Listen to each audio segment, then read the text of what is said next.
Okay, we are live, and there's nobody here but us. And there we go. Okay, we are live, and there's nobody here but us. And there we go. Okay, we are live.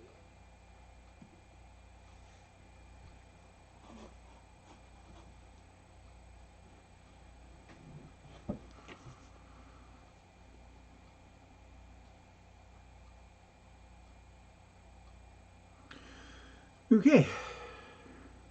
Hello. Privacy, it's on public, right? Yep. Both of us are here.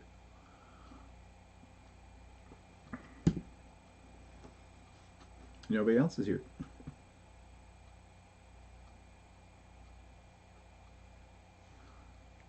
Okay.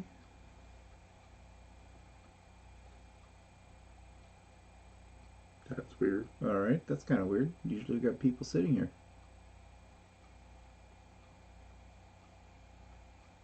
Well, it's not coming up on my. It's It's come on from yours. mine.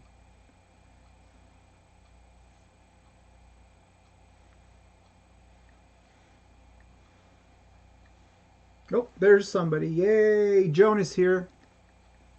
Yep, you're the first today, Joan. So you can see us and hear us okay?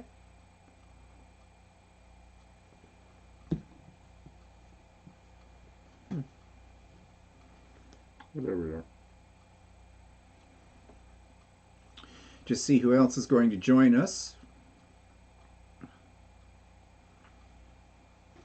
If anybody.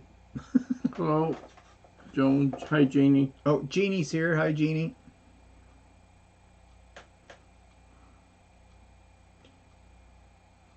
Jeez, is there something going on today that we didn't know about? They're all gearing up for the Academy Awards, I guess. Oh, maybe. Hi, Ann. We are. Maybe it's nice weather somewhere Yeah, else. maybe that's everybody's out and about, maybe. So we'll just give everybody else another couple of minutes here. It's not overly. It's all right. It's nice and sunny here, but it's cool still. It's What was the temperature today? well, I think it's 10 degrees Celsius, so Hi, Cindy. 9 degrees Celsius. What's 9 degrees Celsius right now? Yeah, which is I'm trying to figure out. Hi, Donna. People are coming in now. Everybody must have started a little later tonight, or I was on too early. 48.2 degrees Fahrenheit. Ooh, balmy. Well, anyways, we'll just wait another couple of seconds or so, see who else is joining in, and then we'll get started. So hope everybody's got a nice day today and everything's going well for you all out there. No, I was swearing earlier today. Why? About what? Oh, I was trying to do stuff for my coat, and every time I had to cut a couple of new pieces, and every time I cut it, I cut the wrong size. Duh.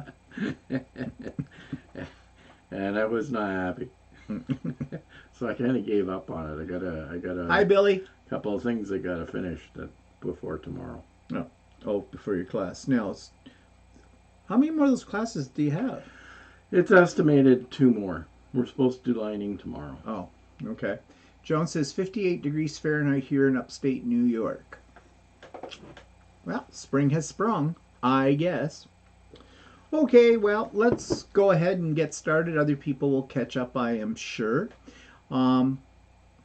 So, let's see. What are we going to talk about first? Let's talk about my mother. There's a novel thing. Never ever talk about my mother. Yeah, she's fine, I guess. Actually, had a really good picture of her. I don't know how this is going to show up. On the nursing home that she's in, they have a Facebook page, and they put up stuff that they're doing there and everything, keep people, up to date on everything that's happening. And, it's 75 in Texas. Wow. And so anyways, they post pictures of the residents every now and then. But my mother never seems to get into a picture. I don't know why. Well, I do know why. They probably come around and say, "Hey, Lorna, do you want to take your picture for Facebook?" She, "Oh, no, not right now, dear. No." Because my mother is not a person. She never, ever did really like having her picture taken. So that's not unusual. But anyways, they took a picture of her. And it's a really good picture, I thought. So I'm going to show it to you because I printed it out. And that's my mother in her room. And I thought it was a pretty good picture of my mom. I look at this sometimes and I I don't think of my mother looking like this. I think of my mother looking the way she did when I was much younger. My mother was a fashion plate. She always dressed very stylish and very well. She got a lot of people complimented on her clothes and everything like that. And she always had her hair coiffed. She got her hair done every week, and she always had it done very nicely in the whole bit. In fact, my mother was very particular about her hair, and her makeup and all that kind of stuff as well. That picture, no makeup. Her hair is nothing like the style that she used to wear it as. My mother always kept her hair relatively short, but it was always, coiffed. And now, of course, it's growing out. Looks like she needs a perm again.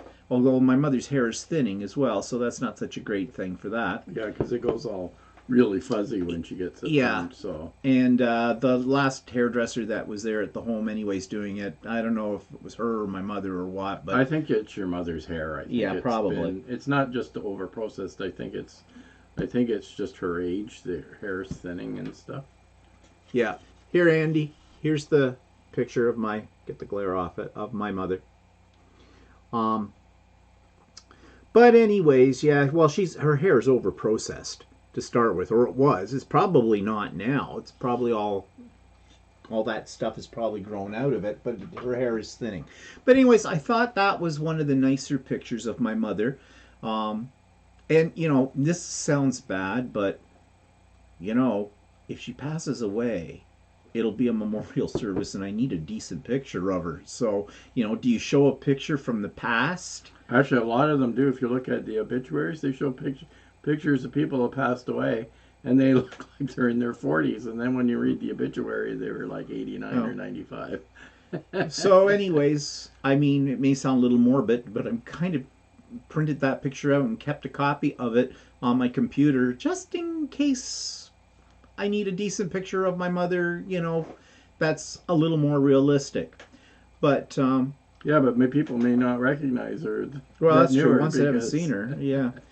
Yeah, I'm sure it's a little bit of a shock how my mother looks today compared to what people who haven't seen her in quite a few years would remember her. I always figured, for some reason, when I remembered your mummy was that she was a larger lady than what she shows up now in these pictures, like a more bigger in stature. Yeah, well, my mother always seemed that way to me too, but now, like, she's just shrunk down. But my mother was never a tall person. She was shorter than me. And I'm 5'6". Well, I'm probably 5'5". I've shrunk too. But, but I think a lot of that had to do with the way my mother carried herself too. So, also I think it's perspective in time. Yeah. When we're younger, our parents seem larger than life. Larger than life, yeah, because they can handle anything. And then, you get to a certain stage, like now, where basically I'm the parent more than anything, looking after my mother. So, yeah. But anyways, I thought it was a nice picture, and I thought that's why I saved it to my computer and I printed it out, because it's one of the better ones. I've got a couple of other ones they've posted which are not flattering. Oh no, they look. All she needs is a pitchfork or a broom in her hand on those ones. So are people saying, missed a lot of stuff here, went by. Well, everybody said very nice picture, everything. Yeah. So anyways, that's my mother. And hi Kathleen, and hi Judy, and Andy, hello, and Marilyn, hello. And I think I got everybody. I said hello to Billy, and that. Oh, Jules, hi Jules.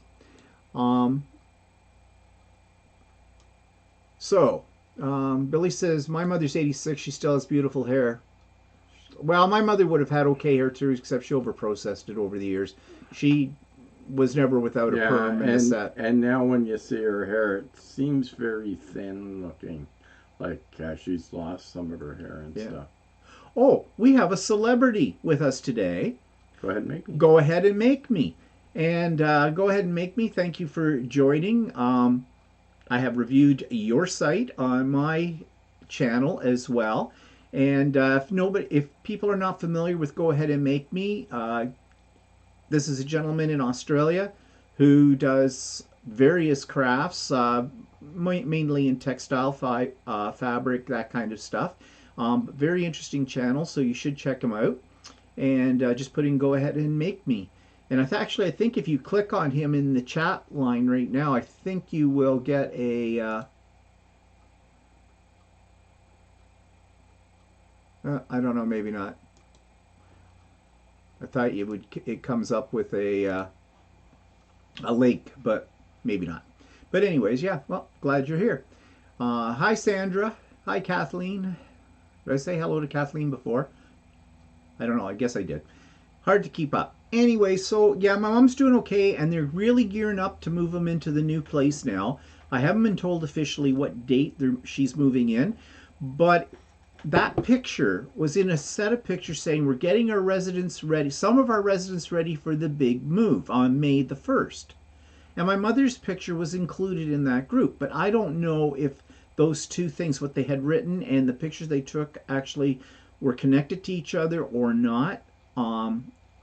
I don't know. I should hear from them when she's going to move. But we went around to the new nursing home yesterday for a little drive, and they've cleaned up all the construction fences and everything.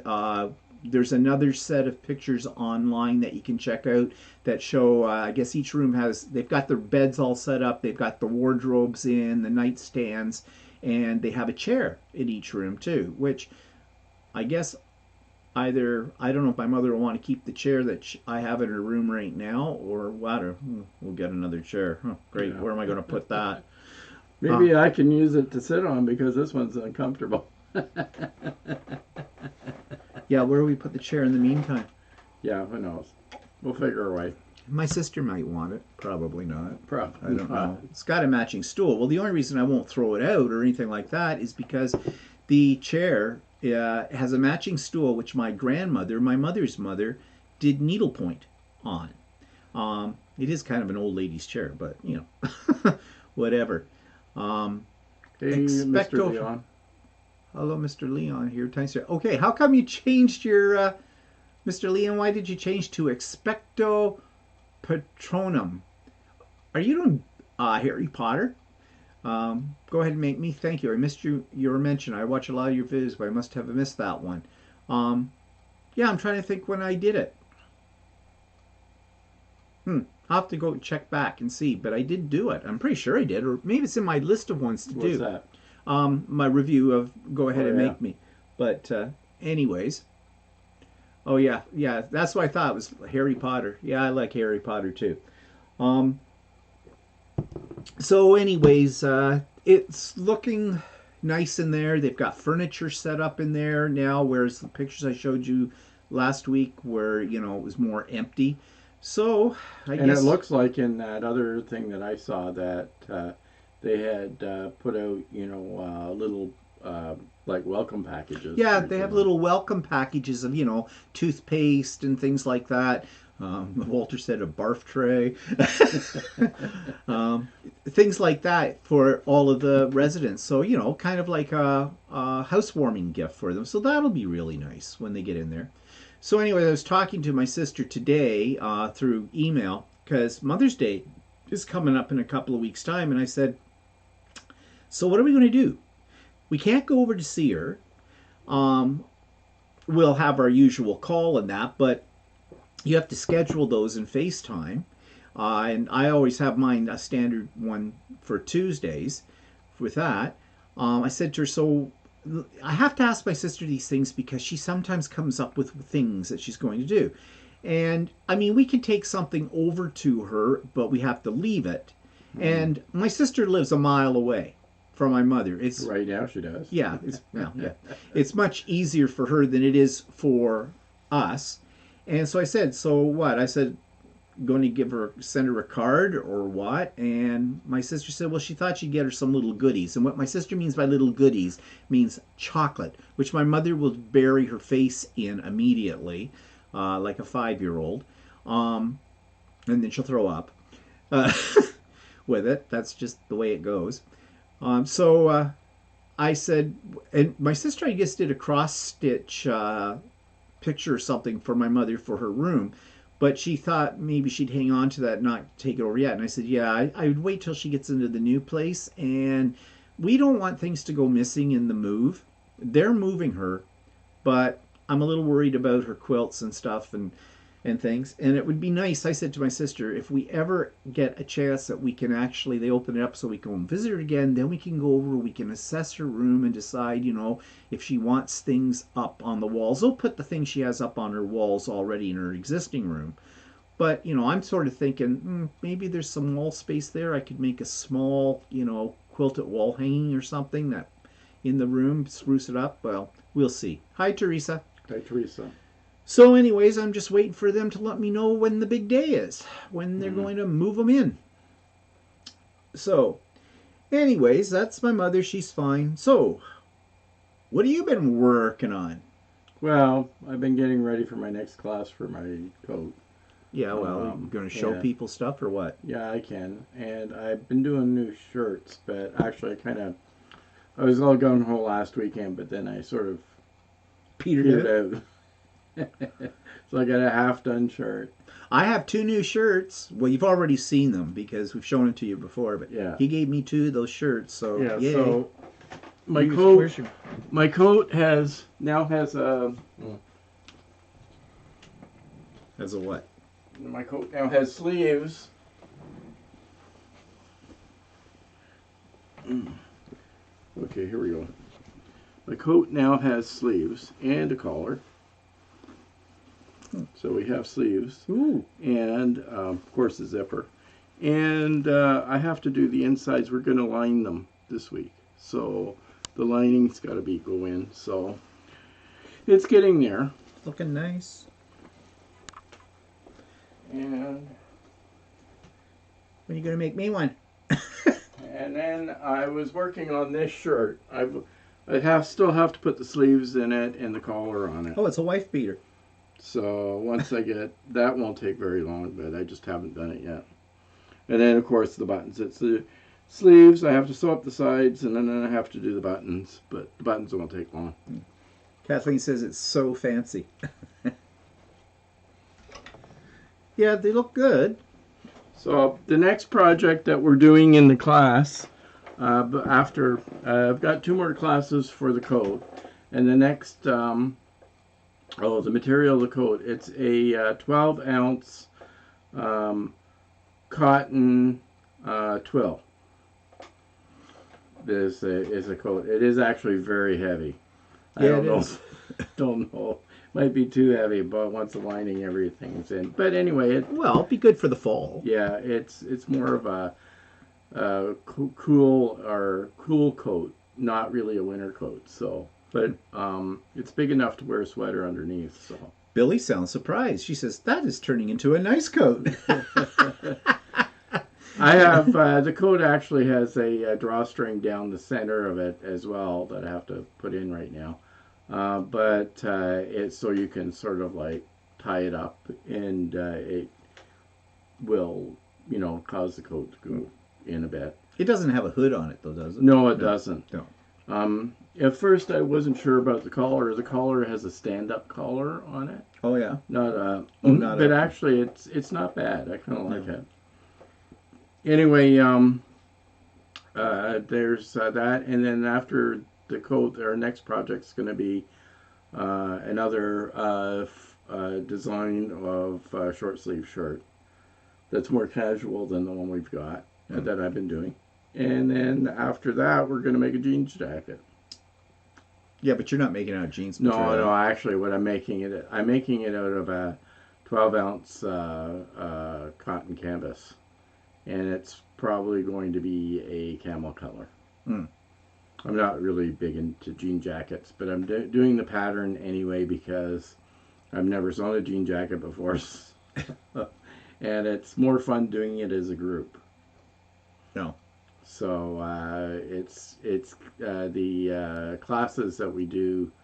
The guy that's teaching the classes shows some alternative stuff to what's suggested in the pattern sometimes to put things together. and then he so it's you can read. I read the pattern when I'm doing it. Plus, I'm um, looking at what instructions he's giving us and stuff like that. So sometimes it's a bit different. What he's showing us, some things are a little bit more fancy or more Fancy. yeah. Well, he So likes to do the fancy stuff. yeah. So Jones says, I think I have that same fabric, Walter. Is it Light in the Forest by Sue Penn, Free Spirit? Yes, it is. Oh, geez. It's quilting cotton that the shirt's made out of. So yeah. Oh, yeah. Okay. I was thinking when Joan was asking that question, I was thinking she was thinking of the jacket. No, it's not quilting cotton. No. The I mean jacket the shirt, is it's a apparel fabric that I've gotten in from a company that sells pretty much just apparel fabric. Was so. it a United States company or was it What? Canada? The one that where you got the jacket material it's a company out in Canada, but it's east of Cornwall. Oh, On the St. towards Lawrence Ottawa. River, and I can't remember the name of the town that it's from, but it's a company that tends to offer, whether I don't really care about myself, but they offer a lot of organic fabrics, and actually that is considered an organic fabric. Oh, and what makes a fabric organic? I guess it's the cotton is grown in an organic way or whatever, or if it's not processed with chemicals or whatever. Oh, okay. Well, that'll keep safe. So, anything else you've been working on? Not at the moment. No. Well, so my turn. I Okay. mean, just general stuff around the house, but I mean, what do you mean? What else I've been working on? I don't know. I'm just wondering. Well, I'm cutting out my new pattern for the tropical shirt, Oh, so okay. trying to figure out what fabric to use. I also ordered a bit of fabric today. Oh, what? From where? From Beach Tree Quilts. Oh, yeah. My second favorite store. Yeah. Actually, yeah, it's my second favorite store. I don't have any fabric on order this week, but I did order. What did I put on? Oh, just boring I stuff. ordered some fertilizer this week. Oh, yeah, I ordered batteries, and my socks came. Yay. Anyways, okay, so what have I been working on? All right, well, I'm working on a couple of quilts at the same time, and I'm going to talk more about those on Tuesday on the Idiot Quilter and show you what they are. One of them is a quilt that you make the blocks in the hoop in the embroidery machine. And I'm really kind of liking it. I think it's going to be more of a wall hanging kind of a thing than an actual. Well, it is a quilt, but it's all embroidered. So it's all a floral motif, and I've used a bunch of different K-facet fabrics for that. But as I said, I'm going to show that and talk about that on the Idiot Quilter. And I've also working on the one by Paul Leger, who designed for the Quilts of Valor here in Canada. What do you call it? Strong and Free, which has a giant applique of half a maple leaf on it. I just cut the applique out this morning. I'm going to have to attach that really well when I do the actual applique stitch around it. It's pretty big, but there's still more pieces to do on that. So I've been working on these two. Like when one machine is embroidering, I'm working on the other quilt at the same time. And I made this little guy on my 3D printer. He's actually a flower pot, but I decided to make him a little smaller than the original size, and I made him into a pin cushion. And I used rainbow colored filament. That's why he's in different gradient shades here and everything. But I like turned out pretty cute. You know, fun little novelty item kind of a thing. And I was watching on the other day, I was watching one of my YouTube channels that I watch. There's a woman in Australia, Lisa Walden. I think that's her name. She does a lot of interviews with people who are fiber artists and quilters and things like that, like ones that are names. And she had one lady on there that's developed a system for printing fabric that she enhances with mixed media products. So it's a cross between fiber art and mixed media art. And so she has a DVD, well, it's old now, I think it was made in 2012, about the process of doing this. So I actually downloaded the DVD. I bought it from Interweave. It was like $9 American or some $11 Canadian. And I watched it all the way through, made notes, and I'm experimenting. So if you take a look at this, and I don't know how well this is going to show up, this is not paper, this is printed on. This is actually printed on tearaway stabilizer.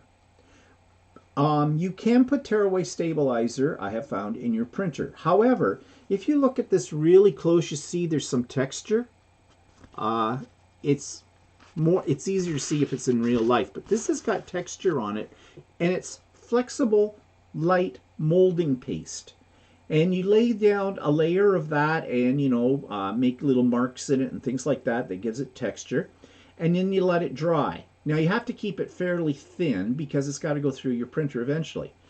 Then you can colorize it. So I put a color wash over this in behind. You can't really see that all that well because of what I used to print on it, because this was a Picasso version of me, which was done through a program, because I certainly couldn't have done that on my own. There's also something called digital grounds. Digital grounds is a acrylic fluid that you brush over top of things that before you put them through your printer and let it dry, and it allows your ink to adhere to it. Now there's other products you can get. She talked about digital grounds, and I happen to have a bottle of that here from another project I did some time ago. But she talks about something called Ink Aid, and I looked it up, and it's a similar kind of stuff, because I don't think Golden makes digital grounds anymore. And then you put it through your printer and print on it. Now, I'm not done with this, because this is like fabric, so I'm going to do some thread art on this as well. This is all an experiment to see how these kind of things turn out. She's done really large pieces that she has mounted, and they're quite interesting. I'm just experimenting at the moment. So I also did this one, same technique, except I had this picture of these flowers. Actually, this was from one of our pictures we took in Australia when we were there. But again, you probably can't see the texture in it as well, but there is. And I'm experimenting with some other types of media as well. They're drawing off to a corner right now. One that's got glass beads in it, another one that has sand in it as well, for different textures. And there's other things you can do with them as well. But it's just kind of an interesting way to meld together the quilting world and the mixed media world through this, because this is just small little samples. There are other things you could do with this, like on a much bigger scale as well. But because you're putting it on tearaway stabilizer, it's basically almost like having fabric on it. Now you can print on fabric, and I have done it. And there's different methods for making your fabrics stiff enough so you can put it through your printer. But what I liked about this is the ability to add texture and things to it before you actually do the printing on it as well. So it's just an interesting technique. Hi, Yvonne. So anyways, that's what I've been working on, and I'll show you more of those kind of things and further I get with it, especially on the Idiot Quilter later next week. I'm also going to show, I just got from Spoonflower, 4 yards of fabric I had designed when I first got into quilting. And I had used it in a couple of other quilts, but I wanted more of it because I always kind of liked that. It came out of my art journal, actually. And I scanned the picture and did some repeats in it, and I had Spoonflower printed out. So I've got 4 yards of that, and I'm going to show that tomorrow on the vlog and on Idiot Quilter too, and explain the process of that. So that's what I've been working on. And yeah, I don't think we haven't done too much of other things. Oh yeah, I was trying to get the squeak out of the embroidery machine. Oh yeah, the embroidery machine, Walter's embroidery machine. It figures I touched it. Developed a squeak. It was sewing and everything fine. It wasn't causing it a problem. It's just this squeak. So I did oil it, partially oil it, Squeak was still there. Walter said, well, you said that that squeak has happened to you.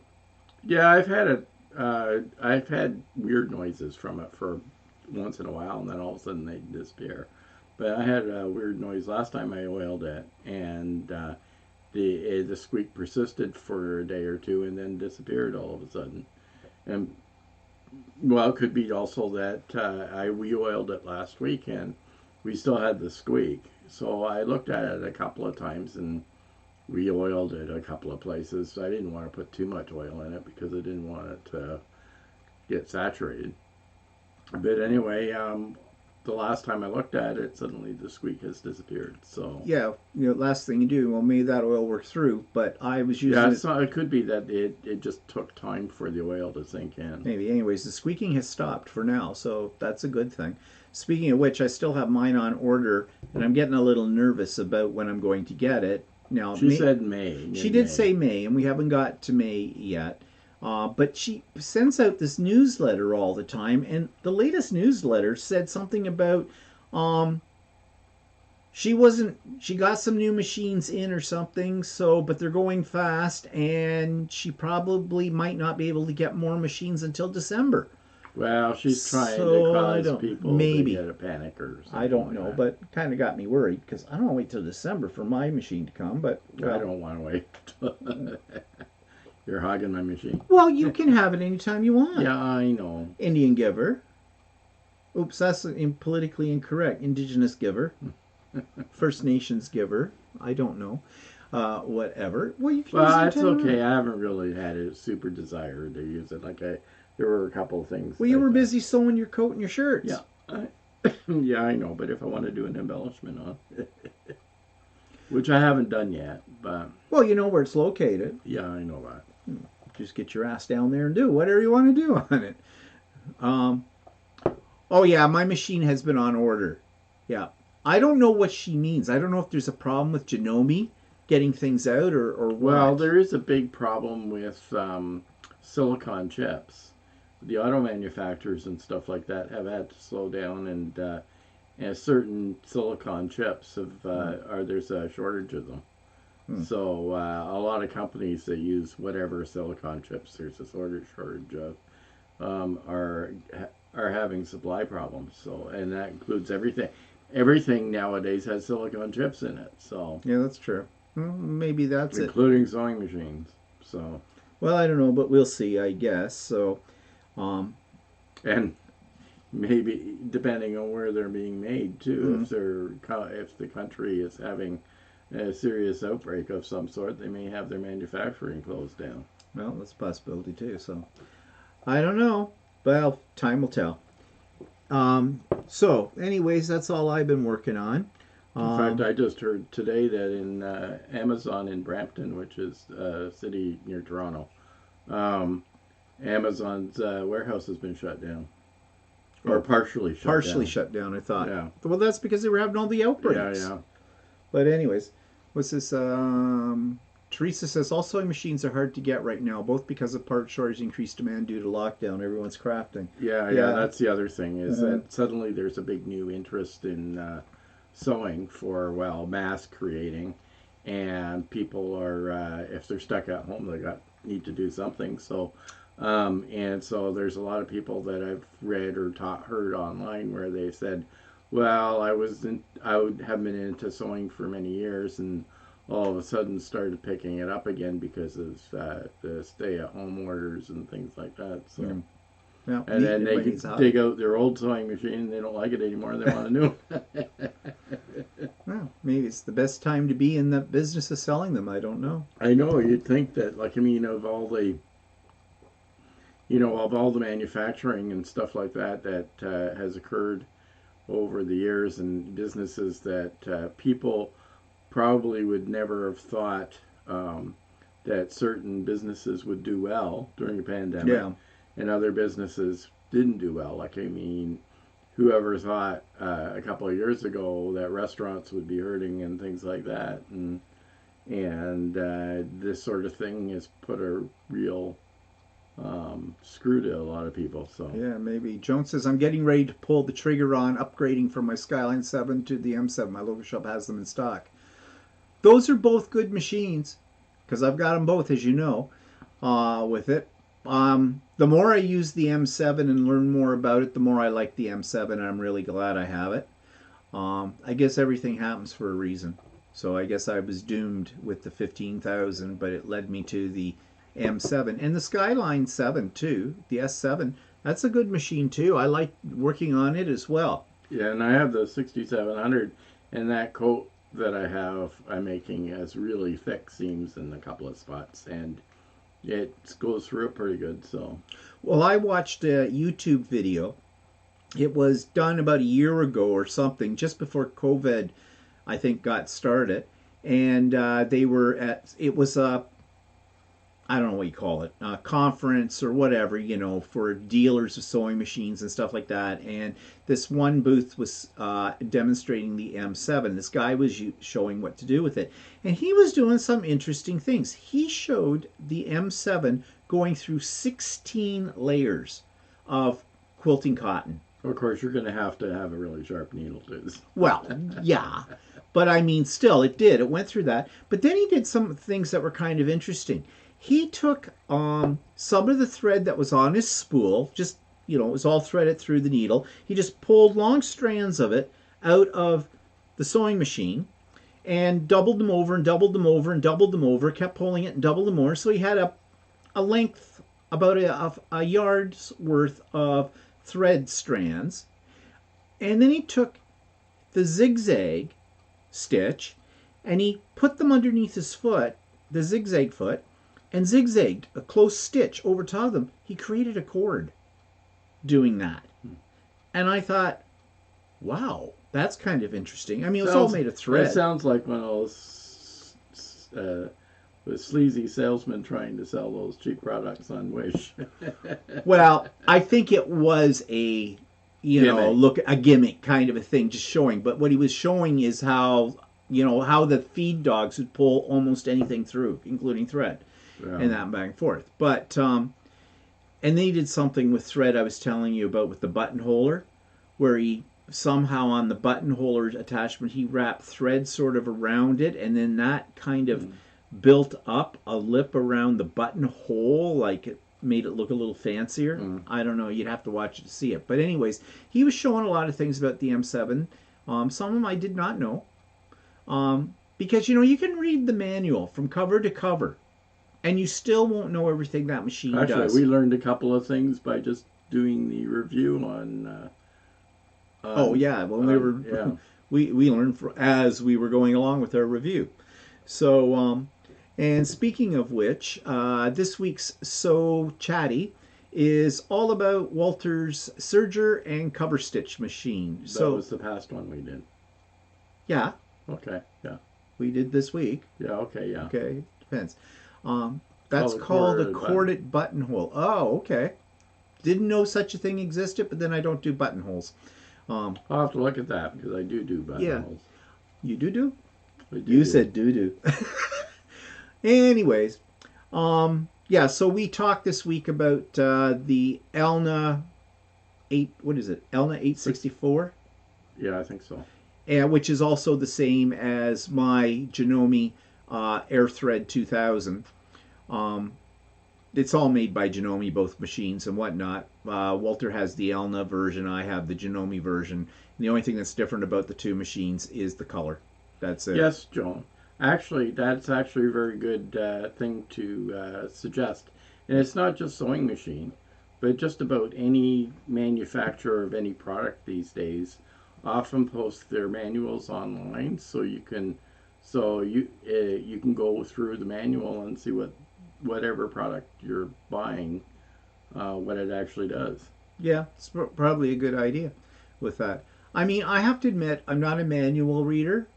To me, a manual is on a need-to-know basis. When I need to know something and I can't figure it out, I'll go to the manual. I tend to be a manual reader. I will go through the manual the first thing with a machine.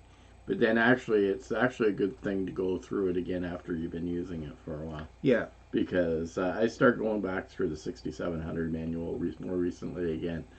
And there's a few things there that I didn't realize that it did that I can do. Yeah, well, it doesn't hurt with it. And yeah, all the manuals. In fact, we just downloaded the service manual.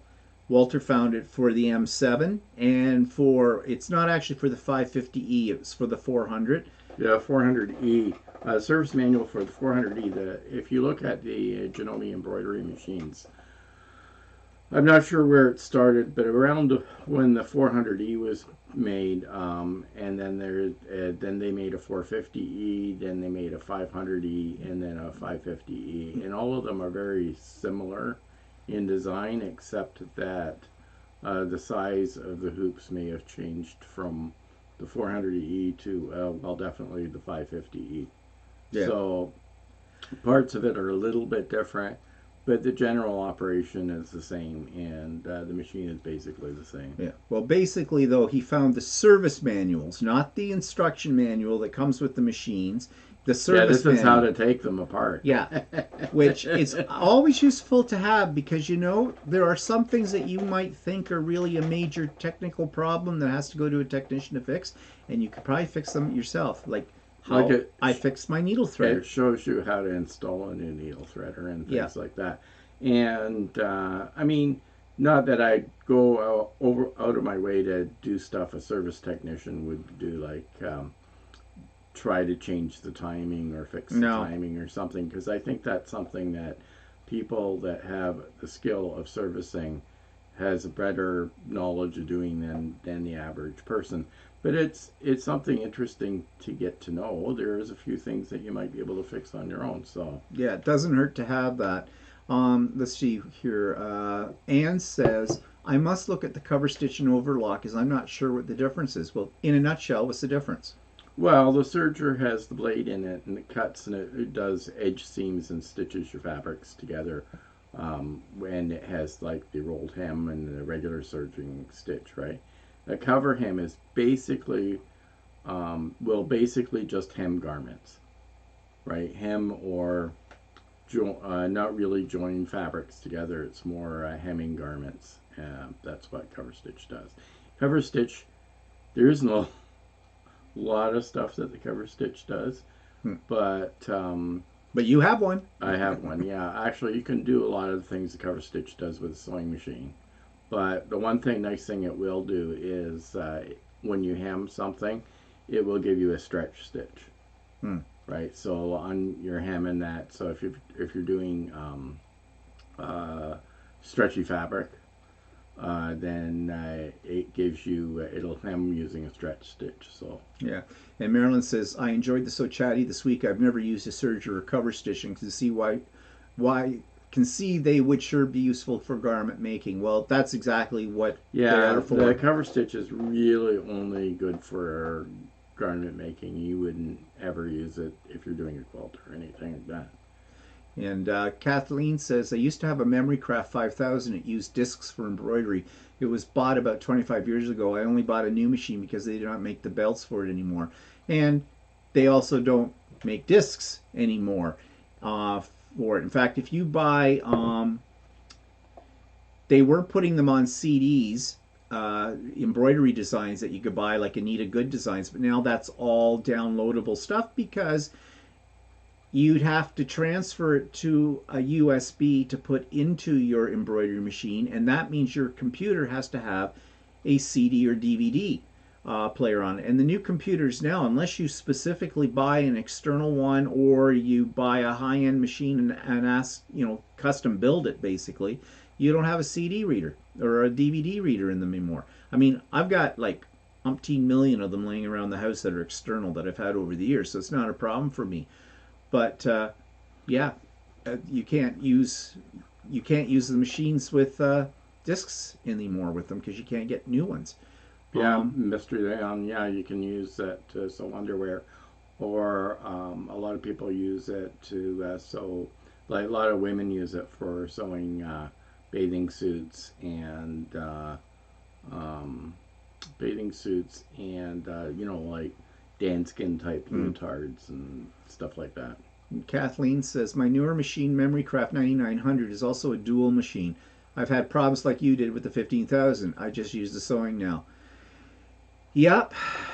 And in fact, when I was on the retreat that I went to last weekend, and we were talking about that, and I still get some people who, you know, I'm happy for those people that haven't had any problem with their 15,000 or with their embroidery machines and the whole bit. And I said that. But don't rub it in my face. I didn't do anything wrong. What I did wrong was I used it. Okay? That's what I did wrong. I used it and used it a lot. And you've heard me say that before. You know, I will push a machine to its upper limit. You know, it seems like whenever they touch the timing on those machines, that's when you run into a problem. But I don't want to get into a discussion of the 15,000 because that is in the past. It's gone. Looking forward, love my M7, love the 550E, all that stuff. I'm not going backwards in time. You will find that a lot of programs that Janome has that come on disk also you're able to download them. Because download, like you said, AccuQuilt came on disk and got a refer. A lot of the stuff you can download. Like, I mean, for instance, earlier this year I bought a Mac computer and Steve bought the artistic digitizer, and we sort of share the artistic digitizer. Mm-hmm. Because it costs like $1,100. Yeah, so I didn't have the Mac version of it, so I just downloaded it from the Janome site and activated it with an activate with a key. Mm-hmm. So, yeah. Oh, Dana. Hi, Dana. I have lots of embroidery CDs. Yeah, I bought. I have a couple myself. It's two that I bought because they were either on sale or they were there and I saw them at the place, and so I picked them up. But I can, as I said, I don't have any problem transferring that stuff over into the medium that the embroidery machine can read. You know, my old computer has a CD drive, but it's a PC. So yeah, but I mean, we're experienced computer users. Like, we use computers a little bit more than the average person out there, and so you know, if people go into a store, they probably don't understand. Some people, when they've never had any experience with an embroidery machine, don't understand how the patterns get into the embroidery machine. Yeah, actually, there was. I went into a class for embroidery when before COVID hit, and the lady sitting next to me had very little computer skills, and she was struggling with trying to figure out how she could get a design from a website to read into her sewing machine, and I was helping her out with some of the stuff, but you really kind of need basic computer skills to do that. Yeah, and speaking of which, we just had our last class in the next series of classes by Janome about the Artistic Digitizer program that we use for creating your own embroidery designs.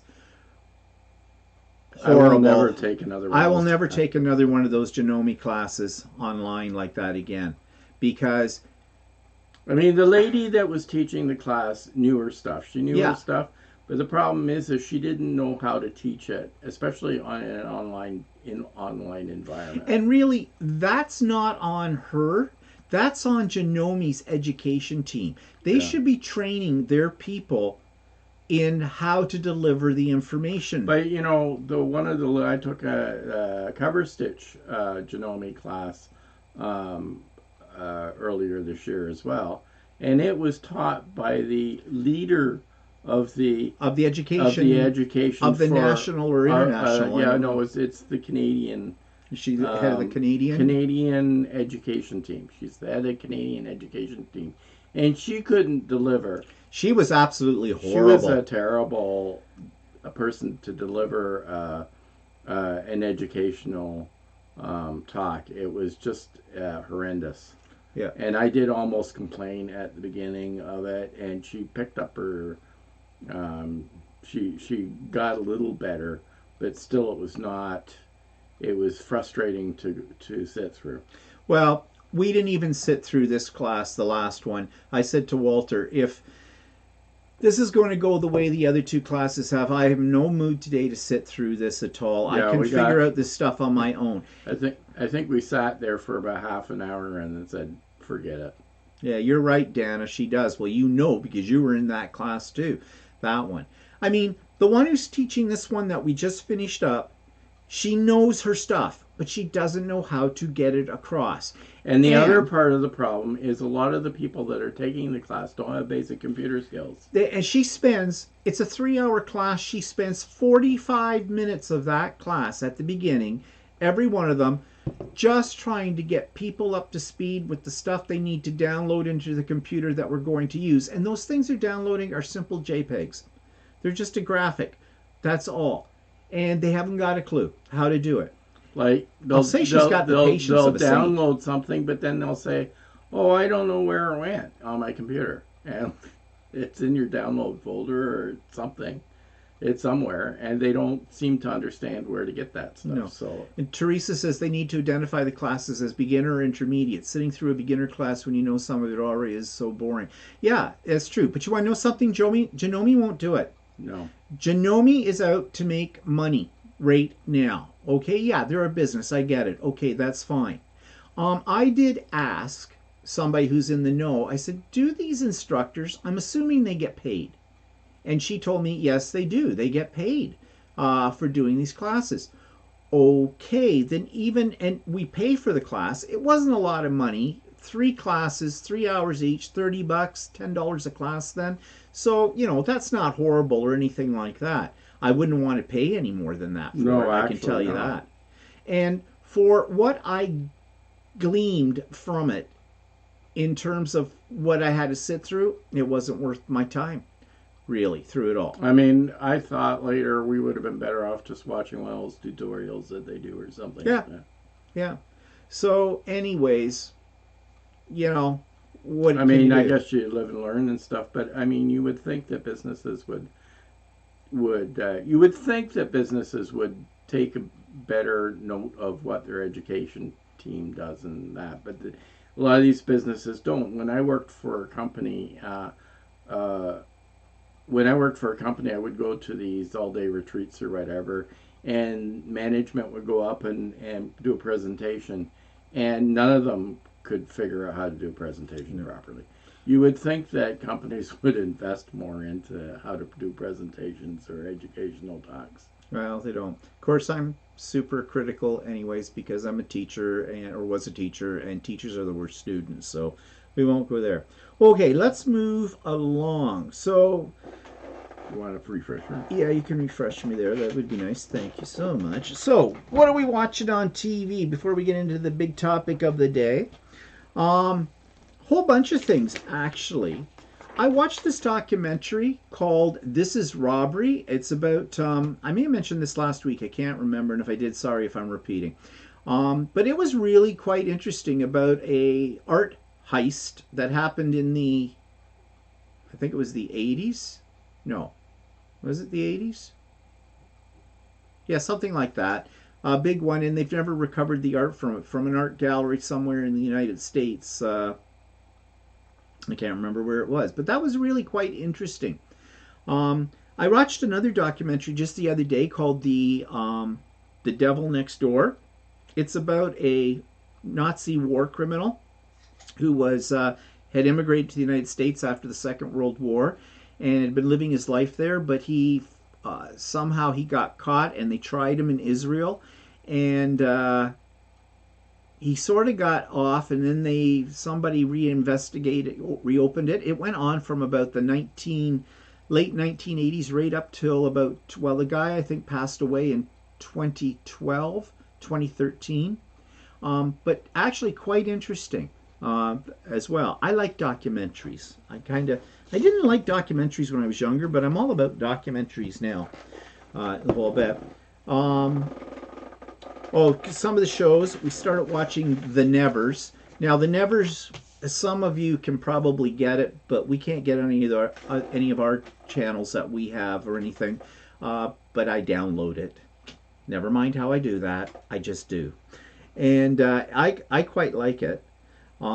It's weird. It's definitely weird. It takes place in sort of Victorian England, but if you're into steampunk, there are elements of steampunkery, new word, steampunkery in it as well. But the gist of it is something flew over the top of London and spread something, and it awakened certain special superhuman talents into individuals, mostly women, although a few men have it too. And so there's basically those that are trying to rid them of the people that they call them the touched, and then there's other ones trying to protect them. So I kind of like it. It's kind of interesting. And Dirk Gently, it's been on Netflix forever, but we just started watching it. Well, talking about weird shows, but it's very entertaining. Actually, I'm not that fond of it. But anyway. It's okay. He says the same thing every morning when he looks in the mirror. So. But anyway, I think you have to have a certain... You just have no imagination. No, I don't. Really. I mean, God. But anyways, I like it. I think it's weird. And it's different. And I'm not like saying weird. I hate it. It's just not... Whatever. And then we just started watching Shadow and Bone, and I mentioned back a month or so ago that I'd been reading the book of that. And I just saw the 3rd episode. I guess Dirk Gently today. was a series of books, so... Yeah. Yeah, it was. It says it's based on some books. So I like it. But I like the Shadow and Bone too. Well, I'm not sure if I'm really liking it as much as I like the books. It's a series. It's I fantasy. personally think it's leaving out a lot of stuff in the books. I can't remember because there was 3 in the trilogy. I read Because there them one seems after to be the a other. lot of confusing... I think though it's one of those things that'll work itself out.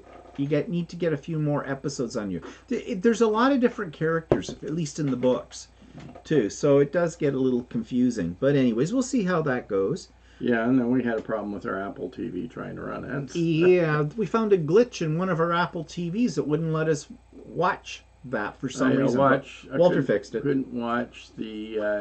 it seemed like the newer released products. So I went through all kinds of things trying to fix it, but finally what I found out is I deleted the application, the Netflix application, and then reinstalled it, and it worked. Yeah. So anyways, it's fixed. There you go, back to computer skills. So Does that mean we still want to buy the latest Apple when it comes available? maybe Yeah. Well, I think we should probably, because I'm all about new toys. New toys. Yeah. Well, I mean, I got thinking about this the other day. Why do we even have cable? Actually, technically, we don't even need that Apple box because we could watch it on... Oh, on the television? On the television, I yeah. think so, but we like our Apple box. The Apple box lets us do other things, though, too. So, like watch Apple TV. Yeah. Yeah. Anne says, you always find the films and programs are not as detailed like the books. Well, yeah, that's true. That's always true. That's yeah. always true. Well, they can't make them as much. No. So movie-wise, we watched a week or so ago Godzilla King of Monsters. That was okay. I mean, if you're a Godzilla fan or that kind of thing, you know, those old Japanese movies from the 60s. Great Sewing British Sewing Bee? No. No. The Great I've British never heard of Sewing- that. I've never heard of that one. I'll have to look for it. Okay, I'll write this down. See if we can find it. One way or another.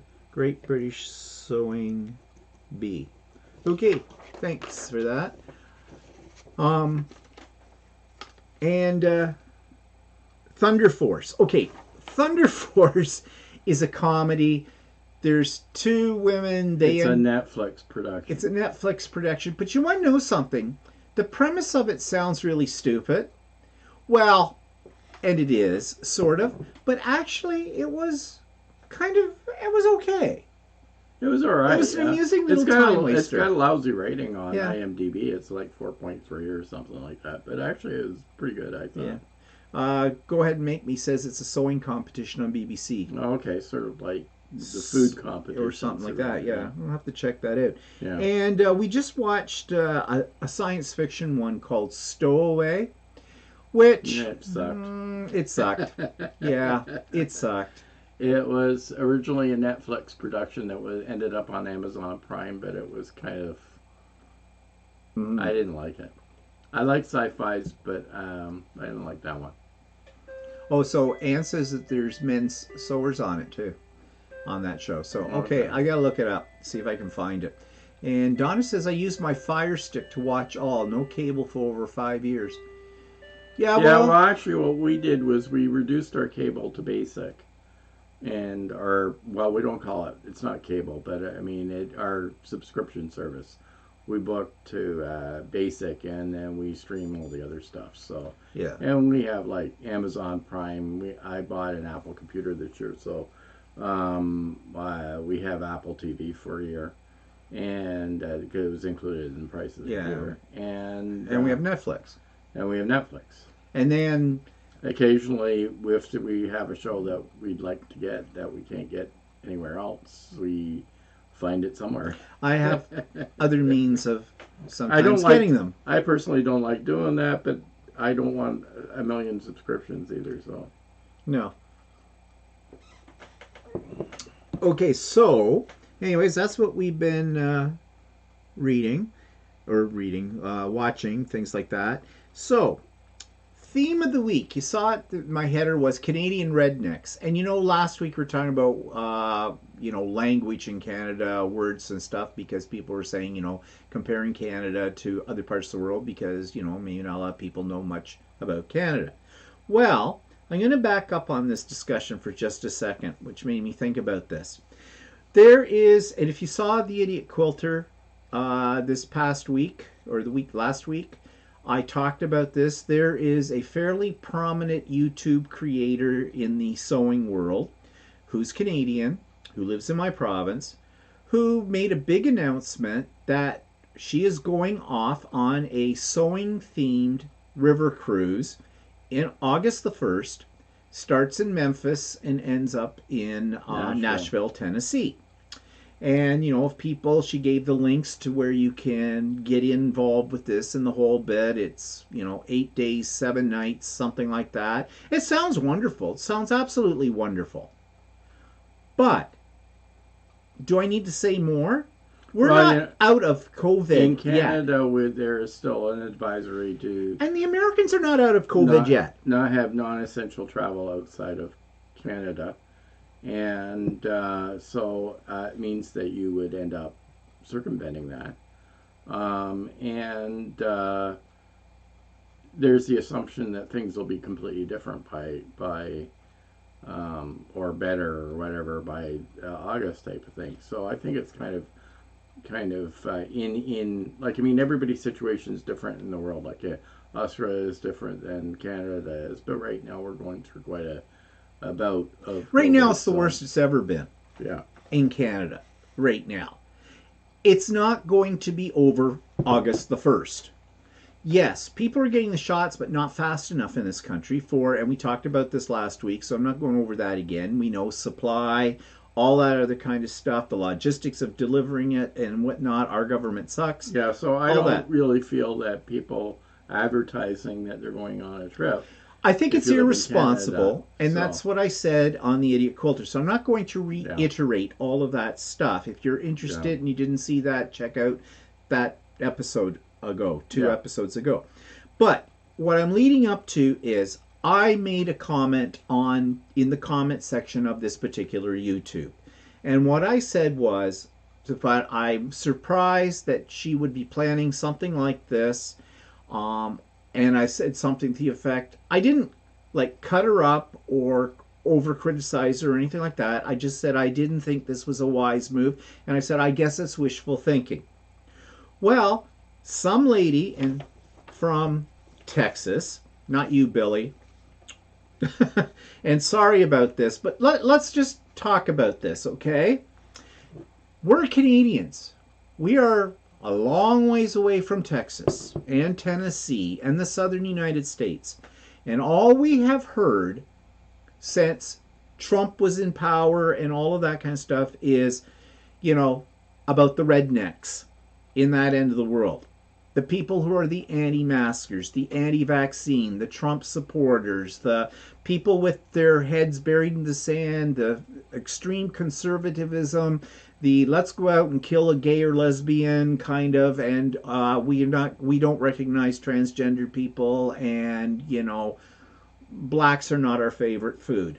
So all that kind of stuff that's there. And yes, I know that a lot of that may be blown out of proportion, or is it? Don't know.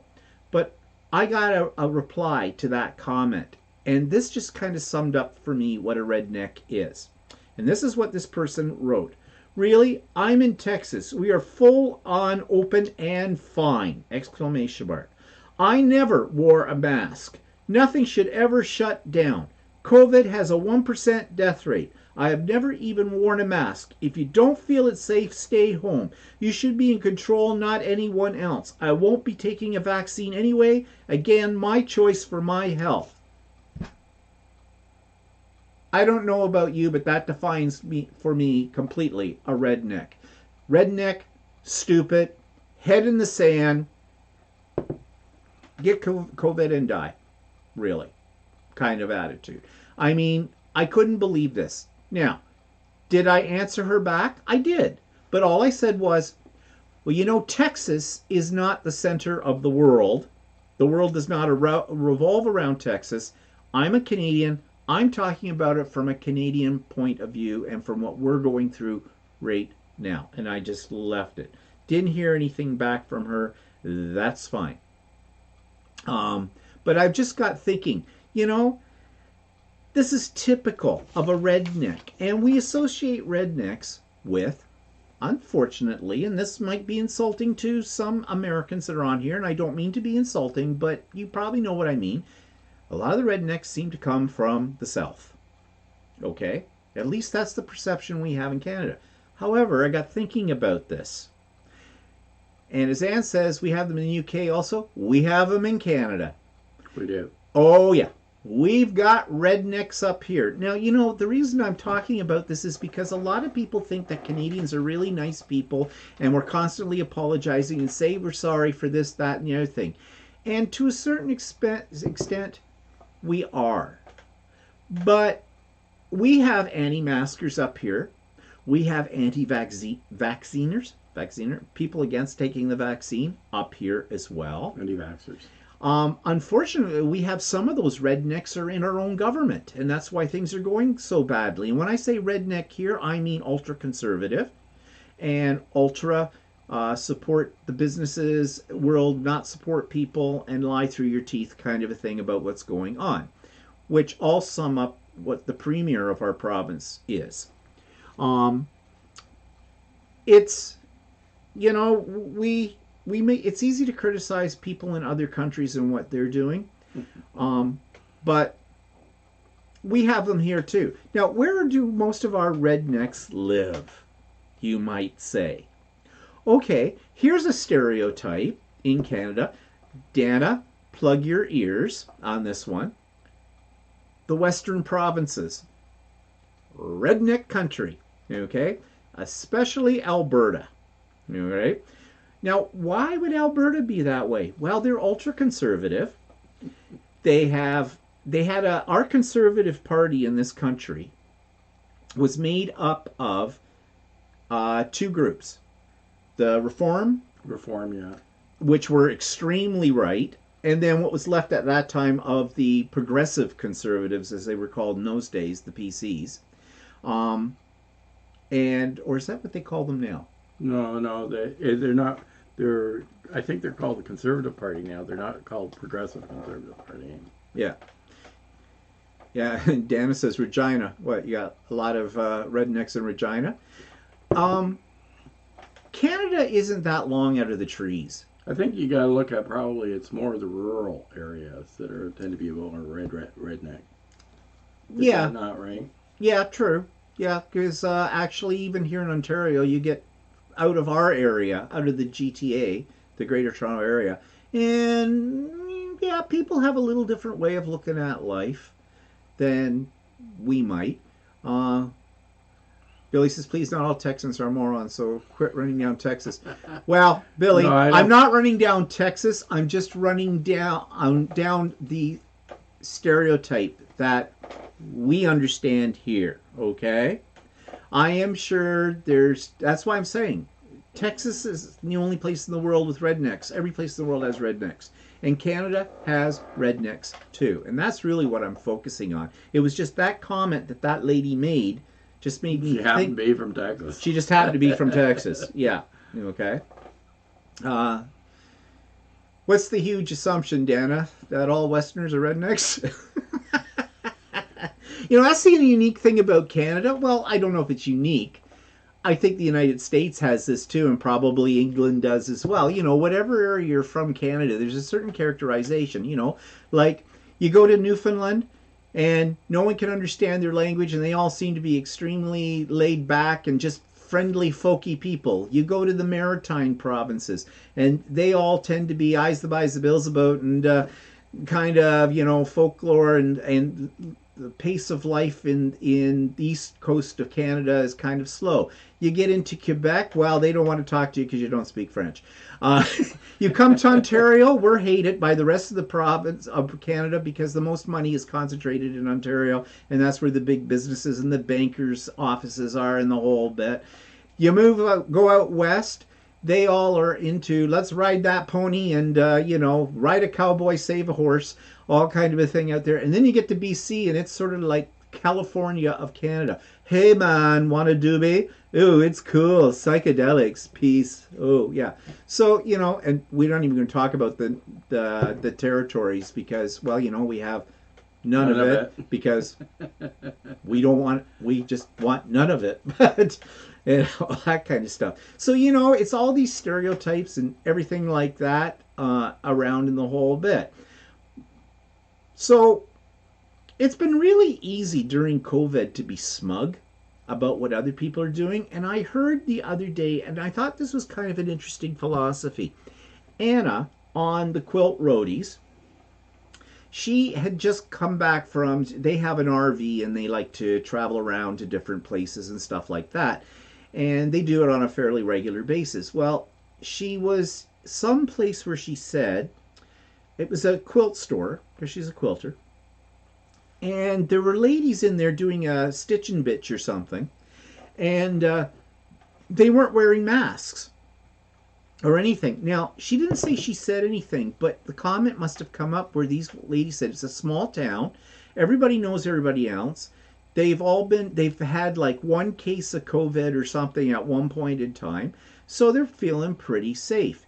And she didn't come right out and say it, but I think she was sort of like apprehensive about that attitude towards it. But then she said, what's one person's reality is not another person's reality. So we should not judge people's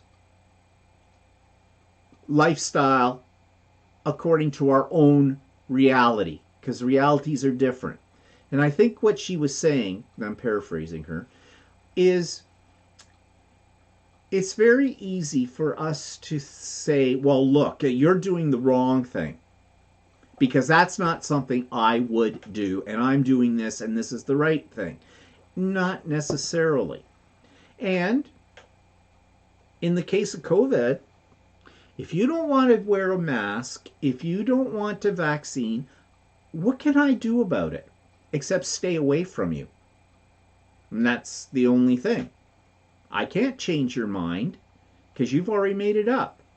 And, people who believe it's a conspiracy theory thing and that it doesn't really exist, I think that's stupid, but that's my reality. Their reality is not the same. So I think what she's also saying is we might as well not get our knickers in a knot, protect ourselves. Do what we have to do. Do what we have to do for ourselves to live our reality, but don't think you can go in and shape somebody else's reality. That's their choice. So, I guess that's the way to look at it. Teresa, the small town only needs one jack off to stop and buy gas and boom. Yeah, exactly. But I mean, sometimes people don't really learn about things until it affects them directly. And with the whole pandemic thing is that unless you happen to know somebody else that has been sick or something like that, then it's easy for people to think that it's not real.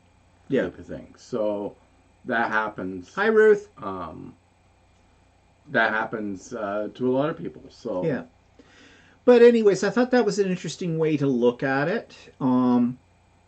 It still irks me that people are doing things that are could potentially spread this disease, especially here right now. We're in the worst straits we've ever been. Okay, it could be worse. We could be well, India, actually, I was reading but something interesting. As a girl, she was in the U.S. I can't remember where, and she had gotten her vaccine, and she was like about 3 or 4 days into it, and she went to an Easter party and ended up getting very sick, even though she had had one dose of the vaccine.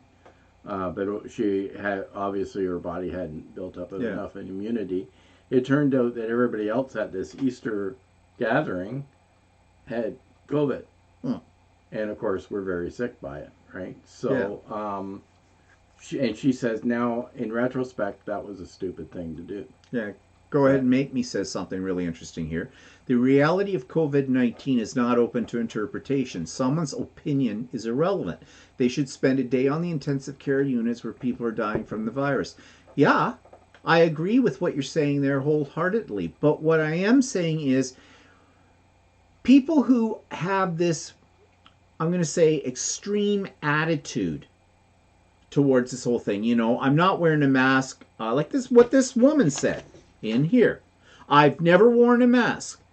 Nothing should never ever be shut down. COVID has a 1% death rate. I have never worn a mask. She says twice. If you don't feel it's safe, stay home. You should be in control, not anyone else. I won't be taking a vaccine anyway. Again, my choice for my health. I get that. But I keep harking back to something I have said so many times through the last year and a bit with COVID is you have the right to make decisions about your own health. You do. I agree with that completely. You have the right to die if you catch this thing and you want to be ignorant about it. But you do not have the right to put anybody else's life in jeopardy. And when you're not wearing a mask in public, when you're not getting a vaccine, that's what you're doing. And to me, that's a form of murder. Because it's not manslaughter, because you know. How could you not know the potential or the risk you're putting other people at if you don't do what the authorities have told us we should be doing? Anne says, as a nurse caregiver, I agree. They need to see the reality of the situation. You're right, Anne, but I think what Anna was saying on the Quilt Roadies is those people will never see reality. Think about it. There's people out there on things that are less important who stick to their guns. No, this is the way it is, and nothing. Logic, science, nothing will convince them otherwise. So I think what she's saying is, why are we wasting our breath trying to change them around? Because it's never going to happen. I don't know. Is that a defeatist attitude? I don't know. I think it's a reasonable attitude. Like, you know, Marilyn says, I know many people with that mentality. One learned the hard way. Yeah. yeah, And there is a sadistic bit inside of me. I know, surprising that I would have a sadistic side. Yeah, really.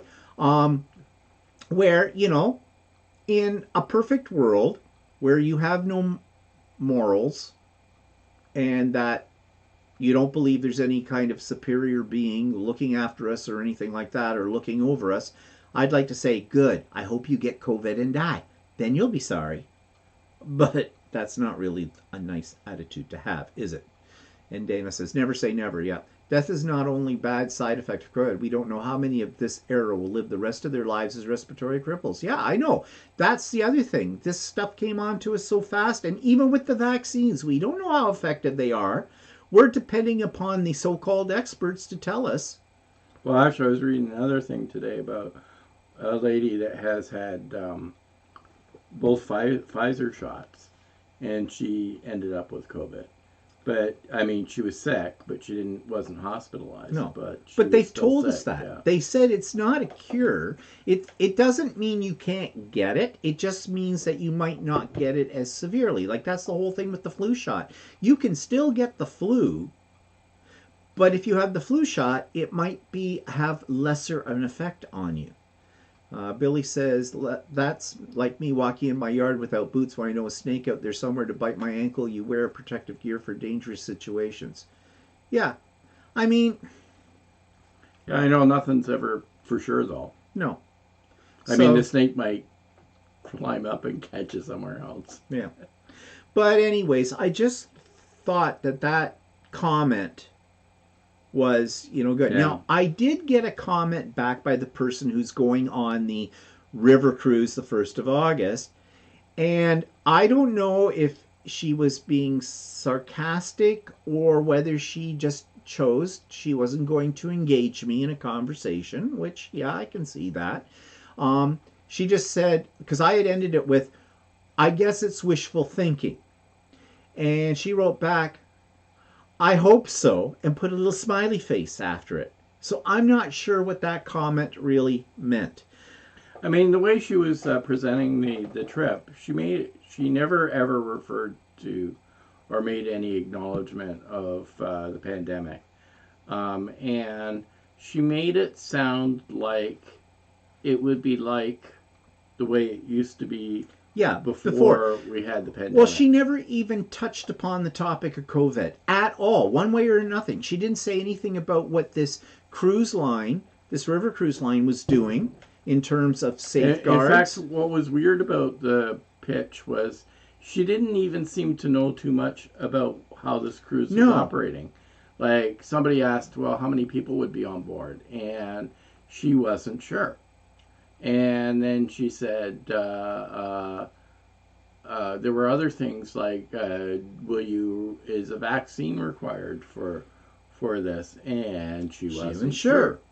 And so I thought, well, if you're promoting this cruise, you really need to know the details about it. And, right now, we don't have, our border is closed, but not for flights. Although now talking about they've stopped flights from India coming into Canada because of the spread there.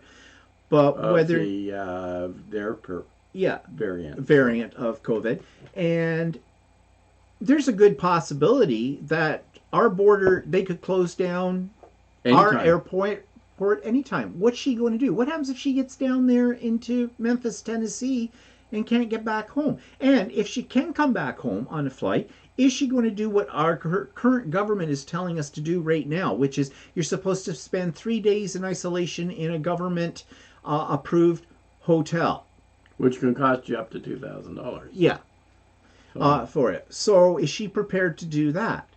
Well, we have a problem with that anyways, because we've got people that aren't doing that and seem to be getting away with not doing that. But that's the ineffectual. That's an ineffectual government. So. Yeah. So I don't know. But, as I said in my YouTube, the Idiot Quilter episode, when I talked about this, I said, she's a content creator on YouTube. So am I. As a content creator, we have a certain responsibility and a certain amount of accountability. You don't just go on to YouTube, although many people do, and say whatever you want to say to influence people, because people will be influenced. We're influencers. People look at people for some reason because we've been trained since we were children. I mean, all of us have grown up with a TV in our house pretty much. And that's where it started. If we see it on TV, we believe it's true. Think of the news. Yes, I know. Thinking people realize that the news is spun, that there are things there's a bias built into it. But we still put a certain amount of faith into what we hear on TV. YouTube is an extension of that. If somebody has a channel and they're talking to other people and they're presenting a certain amount of information, we tend to be influenced by that. I've been influenced by it. Certain things that I have bought, certain things that I have looked into have come from YouTube. I know that I have influenced people on my channels as well because they've told me about it. So there she is. She's influencing people. She's put a link to this cruise company. Yeah, we would all love to go on a cruise right now. We'd all love to go anywhere right now that isn't our living room or our kitchen or our bathroom. but we still can't. And she's giving a false sense of security, I think. Of course, Well, that's we her can't reality. from our perspective, Mhm. but she should have that same perspective because she lives She not lives 2 far from hours us. away from us. She lives in Niagara Falls. Yeah. So I don't get it. Also, as Walter said, she didn't seem to know a whole lot about the logistics of the cruise itself. I mean, And I looked it up. yeah, I'm nosy, so I looked up the cruise. It was American Cruise Lines or something like this. RGE or something, or Yeah, it's a company that out of offers. Florida. Yeah, no. The RGE was the company that it was the travel agent. Right? Yeah. But the company that's doing the cruises is like American Cruise Oh. Lines or something like that. And I looked at the cruise. The ship that she would be going on holds 199 people, but under COVID, the ship is only holding 75%. So that would be more like 150 people, which is still quite a lot of people on a cruise ship, on a what do you call, a riverboat. And they said that a negative COVID test would be required to get on, and vaccines would not have to be required as a requirement. So that's their rules. Yeah. And supposedly masks would have to be worn in public areas. Well, she didn't mention any of that at all. And she didn't even seem to know how many people. Someone said to her, oh, yeah, they thought there would be like 60. Yeah, but she didn't even seem to know if there would be 60 No. or not. So And she is not giving, she's doing a trunk show. Someone asked, oh, can I bring my sewing machine? It's a sewing cruise. And she went, well, I'm sure they have electricity on there, but she says, I won't be taking my sewing machine. So it's, like, I mean, it's a cruise with her, and they could sit and chat with her, and it wasn't a she was sewing going to do a cruise. couple of meet and greets. She said she was going to bring some, she'd do some book signing because she has a book out there. I know, I own it. And then they would, they might sit up on the deck and have a glass of wine and do a little sewing. I'm assuming hand sewing with this, and she's not taking her sewing machine. And there's another presenter going along on this trip that comes from Schmidt's Needles, who's a sales representative for Schmidt's Needles or whatever, to talk about Schmidt's Needles.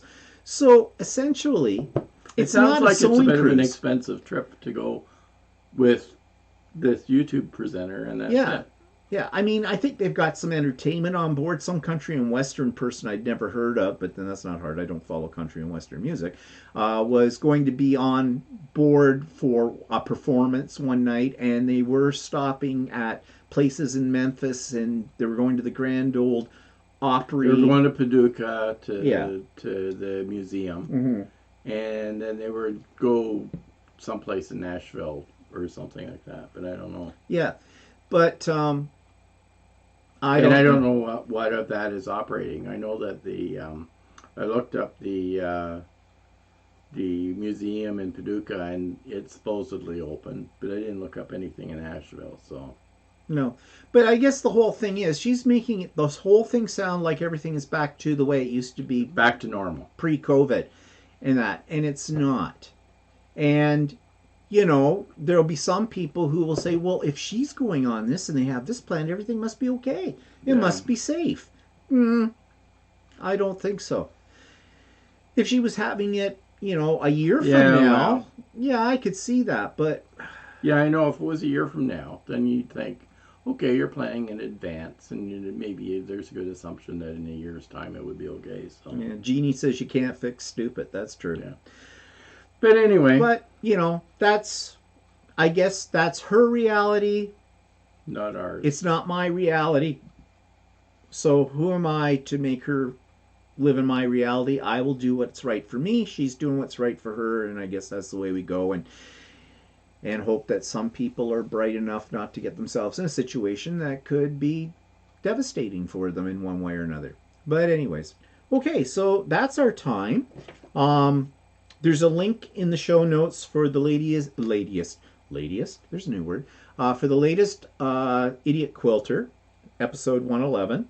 And there is a link for our latest episode of So Chatty, which is really Walter's show that day. I know you'll be surprised, but I let him run with that one.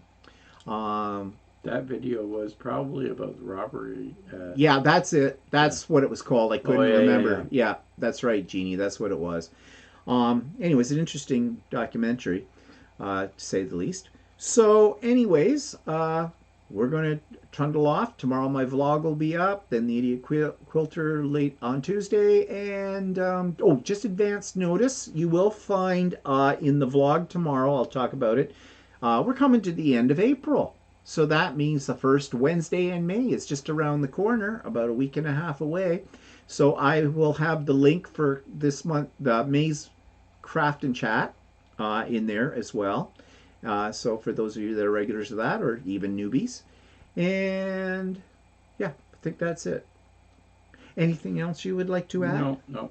Okay, so everybody have a good week. And as always, stay happy, stay healthy, stay home, or get a shot. Getting a shot's a good idea. And we'll see you next week. So bye for now.